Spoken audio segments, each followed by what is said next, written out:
اس video میں ہم پڑھیں گے بک ریویو کے متعلق۔ جب آپ کسی کتاب کو پڑھ کر اس پر تبصرہ نگاری کرتے ہیں تو اسے کہتے ہیں بک ریویو۔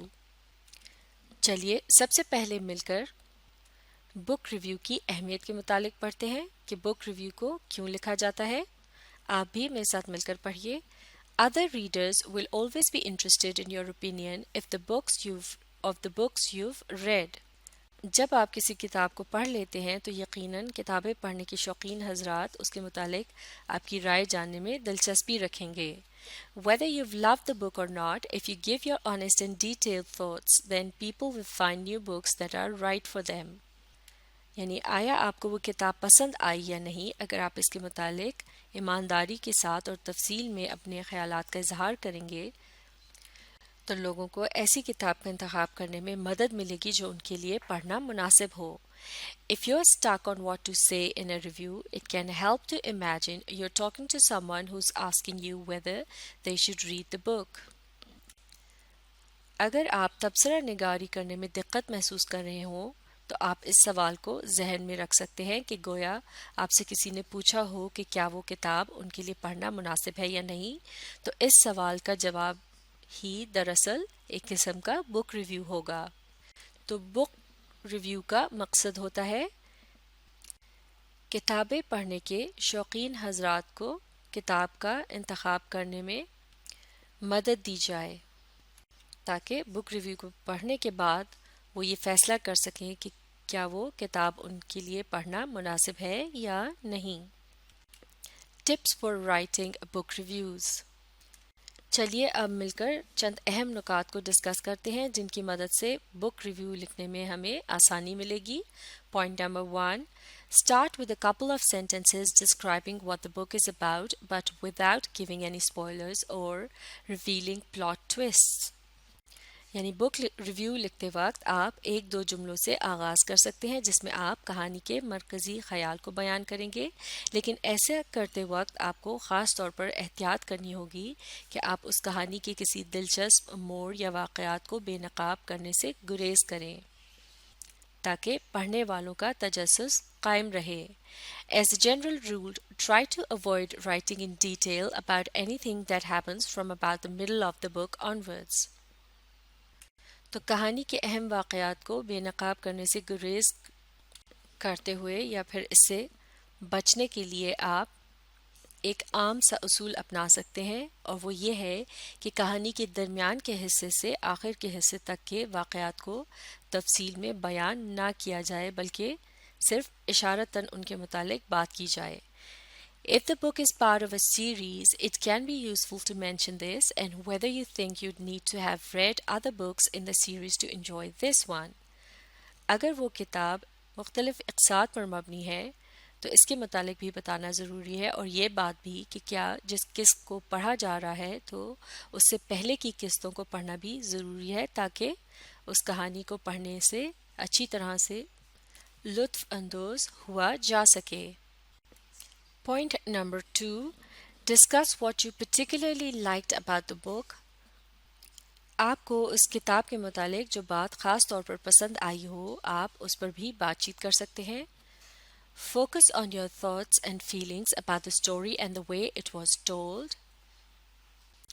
ایسا کرتے وقت آپ اس کہانی اور اس کے انداز بیان جو محسوسات آپ رکھتے ہوں ان پر مرکوز رہیے، یعنی اس کہانی کے انداز بیان سے متعلق جو آپ کے خیالات ہوں آپ انہیں بیان کر سکتے ہیں۔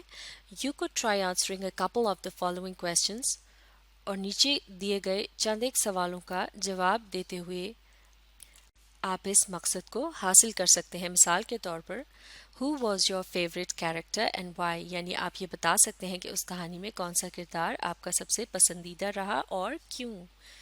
Did the characters feel real to you؟ اور کیا اس کہانی کے کردار آپ کو حقیقی لگے؟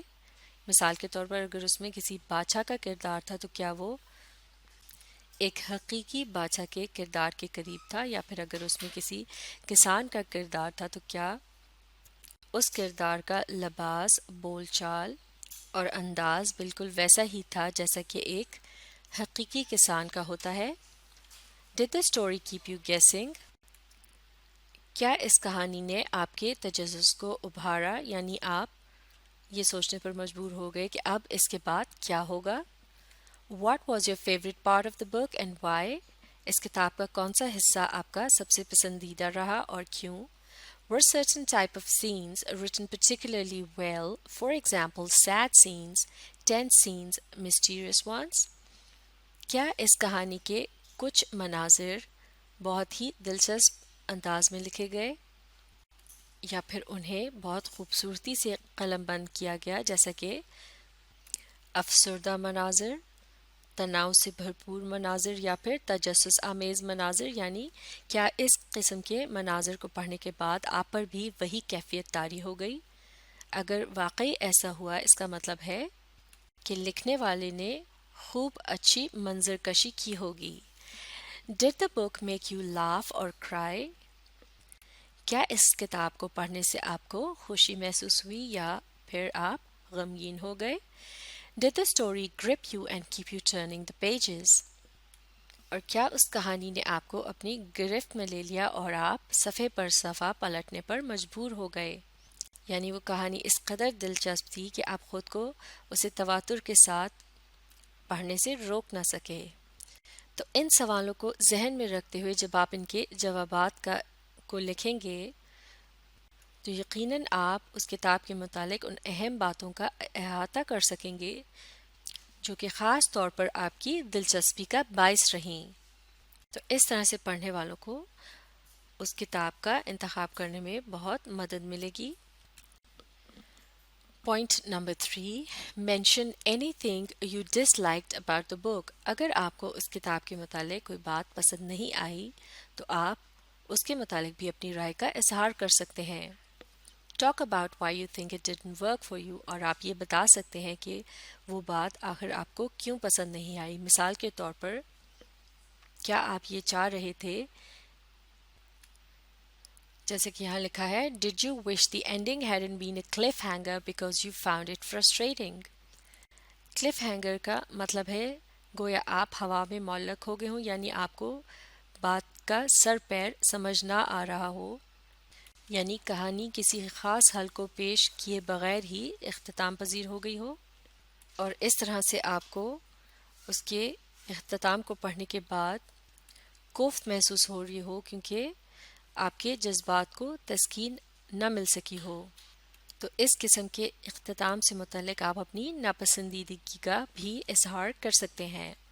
اس کے علاوہ ممکن ہے آپ کو اس کہانی کے کسی کردار سے اختلاف ہو، جیسے کہ یہاں لکھا ہے Did you find it difficult to care about a main character and could you work out why؟ یعنی آپ کو وہ کتاب یا اس کا کوئی پہلو اس لیے پسند نہیں آیا کہ اس کے کسی مرکزی کردار کو آپ اچھی طرح سے سمجھ نہیں سکے یا وہ آپ کو نہیں بھایا، اور کیا آپ بتا سکتے ہیں کہ ایسا کیوں ہوا یا اس میں کیا کمی رہی؟ مثال کے طور پر آپ ذکر کر سکتے ہیں کہ فلاں کردار جو تھا وہ کمزور تھا اور اس میں یہ مختلف قسم کی کمزوریاں تھیں، اور پھر آپ انہیں تفصیل سے بیان کر سکتے ہیں۔ Was the story too scary for your liking or focused on a theme you didn't find interesting؟ یا پھر کیا آپ کو اس کتاب کا یہ پہلو نہیں پسند آیا کہ وہ بہت وحشت ناک تھی اور آپ کے مزاج کے برعکس تھی، یا پھر اس میں کسی ایسے مضمون کا احاطہ کیا گیا تھا جس میں آپ کوئی دلچسپی نہیں رکھتے؟ تو جب آپ ان سوالوں کے جوابات کا اظہار اپنے بک ریویو کے اندر کریں گے تو آپ آسانی کے ساتھ ان تمام باتوں کو قلم بند کر سکتے ہیں جو کہ آپ کو اس کتاب کے متعلق ناپسند ہوں۔ اس سے بھی پڑھنے والوں کو اس کتاب کا انتخاب کرنے میں بہت مدد ملے گی۔ ممکن ہے کہ آپ جس موضوع کو نہیں پسند کرتے وہ کسی دوسرے شخص کے لیے دلچسپی کا باعث ہو۔ Point number 4، round up your review, یعنی اپنے تبصرے کا خلاصہ کرتے ہوئے اسے مکمل کیجیے۔ مثال کے طور پر آپ ان خیالات کا اظہار کر سکتے ہیں Summarize some of your thoughts on the book by suggesting the type of reader you'd recommend the book to۔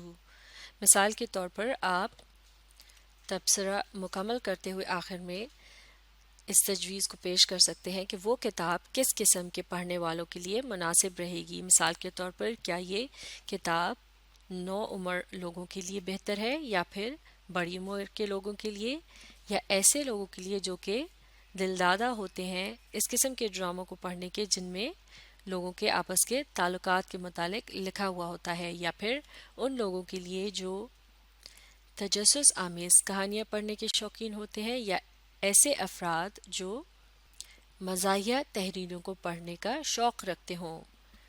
Are there any books or series you would compare it to? کیا آپ اس کتاب کا موازنہ دوسری کتابوں سے کرنا چاہیں گے؟ یا پھر کیا کوئی ایسی کتابیں بھی ہیں جن کا آپ اس کتاب سے موازنہ کر سکیں اور بتا سکیں کہ یہ کتاب کس طرح سے ان سے مشترک یا مختلف ہے. Point number 5. You can give the book a rating, for example, a mark out of 5 or 10 if you like. اگر آپ چاہیں تو آپ اس کتاب کو 5 یا 10 میں سے نمبر بھی دے سکتے ہیں. مثال کے طور پر اگر آپ 3 یا 4 نمبر دیتے ہیں 10 میں سے تو اس کا مطلب ہوا کہ اس کتاب کا انتخاب کرنے میں شاید پڑھنے والوں کو ہچکچاہٹ کا سامنا کرنا پڑے یا پھر شاید وہ اس سے گریز کریں. لیکن اگر آپ اس کتاب کو 8 یا 9 نمبر دیتے ہیں 10 میں سے تو یقیناً کتابیں پڑھنے کے شوقین حضرات اس کا انتخاب کرنے میں دیر نہیں لگائیں گے. تو یہ تھی بک ریویو کی اہمیت اور اس سے متعلق اہم نکات جن کی مدد سے آپ کو بک ریویو لکھنے میں بہت آسانی مل سکتی ہے.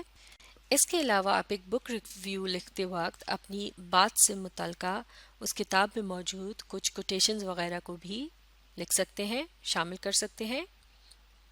اس طرح سے آپ اور بھی متاثر کن ریویو لکھ سکتے ہیں. اب ہم اس سے اگلی ویڈیو میں ہیلن کیلر کی لکھی ہوئی 2 کتابوں پر مشتمل بک ریویو کے سیمپلز کو اسٹڈی کریں گے. تو اب آپ اس ویڈیو کو ری پلے کیجیے اور بک ریویو کو سمجھنے کی کوشش جاری رکھیے.